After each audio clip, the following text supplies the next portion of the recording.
Hello! Magandang araw sa inyong lahat, mga palangga. Thank you so much, mga Team Abroad, Team Pilipinas, Team Seniors, Team Bahay. Magandang araw sa inyong lahat. Mga totoong Aldab Nation na patuloy pa ring humahanga, sinubaybayan, tapos pinapanood yung mga videos ko, yung mga vlog ko. Thank you sa inyong lahat. January 7, 2026 na ngayon. Hello, thank you so much. Ay kahapon pala, siyempre January 6. Happy Three Kings po sa inyong lahat, mga palangga. So, pag-usapan natin si Maine. Ito, yun, 'di ba? Yung last Christmas party nila, Christmas episode ng Itbulaga, sumayaw sila yung TikTok na, ay sasabihin na lang natin kasi ayaw ng iba ng tuktik eh, yung TikTok na sikat na entry ng Opalite. Oh, nagsasayaw, sumasayaw yung mga host or sino pa diyan ang gustong magbigay ng mga para pasayahin yung mga fans. So, yung mga host, may mga kasama, apo, pwede, pamangkin, basta may kasama sila pag sumayaw. So, siyempre napansin yung kay Mingay, 3 lang yung sinama niya. Pero, 4 na, 4 na talaga yung kanyang pamangkin. 'Di po ba, mga palangga? Ako hindi naman ako nakakasubaybay na ngayon sa mga Mendoza kasi bihira naman silang magpo-post. Kasi ang alam ko lang din may yung sa panganay nila may 2, tapos yung, sa pangalawang kapatid niya, yung lalaki may 1, 'di po ba? Tapos yung kay Colleen, 'di ba, may nanganak na rin si Colleen kasi kinasal nga 'yun, eh, abay nga sila ni Mingay. O di 4, 2 plus 2, 4, pero hindi ko rin alam kung nanganak ay nag-asawa na rin yung bunso nilang kapatid. So, ang alam ko 4 pero ang binitbit lang niya ay 3. Pero sa akin yung POV, kasi 3 din naman talaga ang anak nila sa real life. Pero yung ibang Arab nation sabi 4. Nasa inyo. Siyempre kanya-kanya nga ako okay, 4 yung nalalaman niyo. Pero yung akin kasi 3. Kasi nga yung binabasihan ko lang din noon si Daddy Bay. Kasi nagpo-post yun si Daddy Bay ng 3 maliliit na duck ba, baby doon. Kasi duck maliliit, baby, 3 doon. So, yun naman ang napapansin ko at saka, 3 na pala anak, gano'n. So, yung binitbit niya, sa akin lang yun, kung sa inyo maniwala kayo na 4, is okay. Kanya-kanya nga, 'di ba?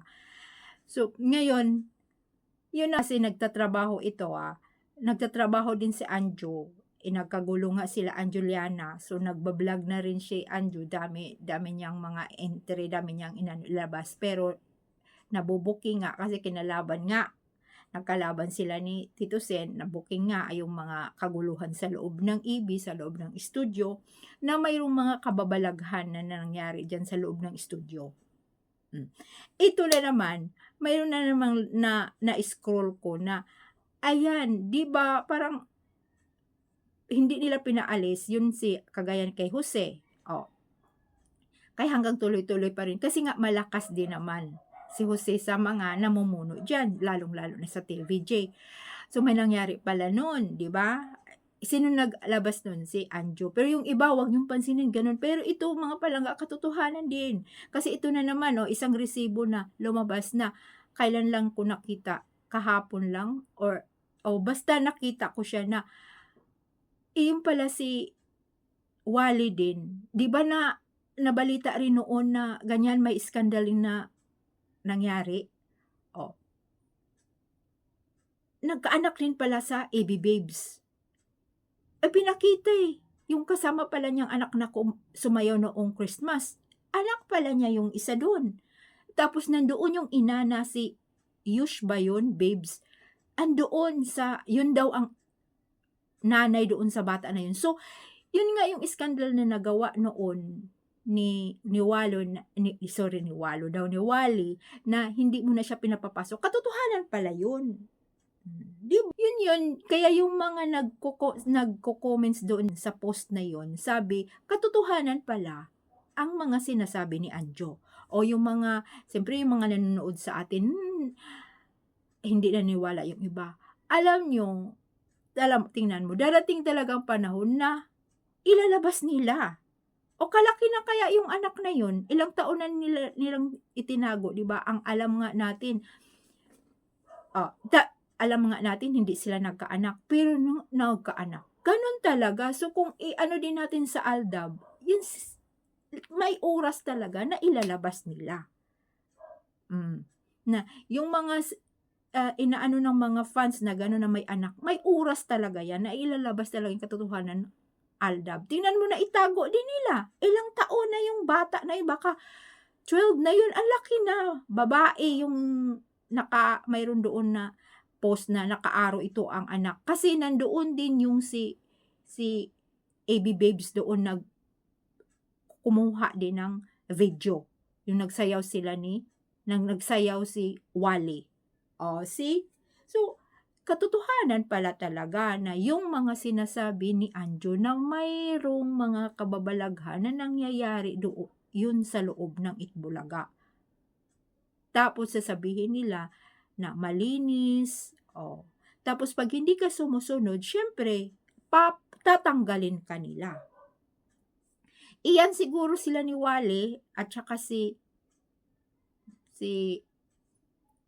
Jose, talagang kapit na kapit yan sila. So, sumusunod sila lahat ng mga patakaran dyan. Kaya hanggang ngayon hindi at natatakpan. At hindi nila kinalaban. Kagaya hindi nila kinalaban yung tatlo, yung TVJ. Ngayon, noong itinanggal si Anjo, tapos kinalaban niya, hindi naman yun nailabas kung wala siyang kalaban doon dyan sa Itbulaga. Hindi naman yun, hindi siya dapat magbablog nun Kaya nailabas. Tapos yung iba sasabihin nila, walang katotohanan. Ayan mayroon na naman mayroon nga nangyari dyan sa loob ng Itbulaga. Kaya nga tayo, darating talaga ang panahon na may bulgar ng Aldab. Ngayon nga, hawak pa nila at sumusunod si Mingay dahil nga may kontrata at saka may asawa na siya. Sino ba Sino ang nagawa ng mga unang mga kababalaghan din sa Aldab? Di ba sila Itbulaga? Sila ang gumawa ng Kishu, wala ng Aldab, inalis nila kasi nga maintindihan natin yun dahil may kontrata na sa iba. Tapos si Mingay gusto lang dyan sa Itbulaga, gusto lang mag-host. Ayan. So, maraming utang na loob siya dyan, kaya tahimik. Tapos, ayan, ginawaan siya ng kababalagan, pinakasal siya ng EI. Yan, di ba mga palangga? Kaya, yan. May panahon talaga, mailabas lang ang katotohanan. Ayan, si Wally, may anak rin pala. Ilang taon nilang tinatago. Kaya ganun, may oras lang din at panahon na ilabas din katotohanan ng ating Aldab. Kaya thank you so much sa inyong lahat. Mag-comments lang kayo. Bye!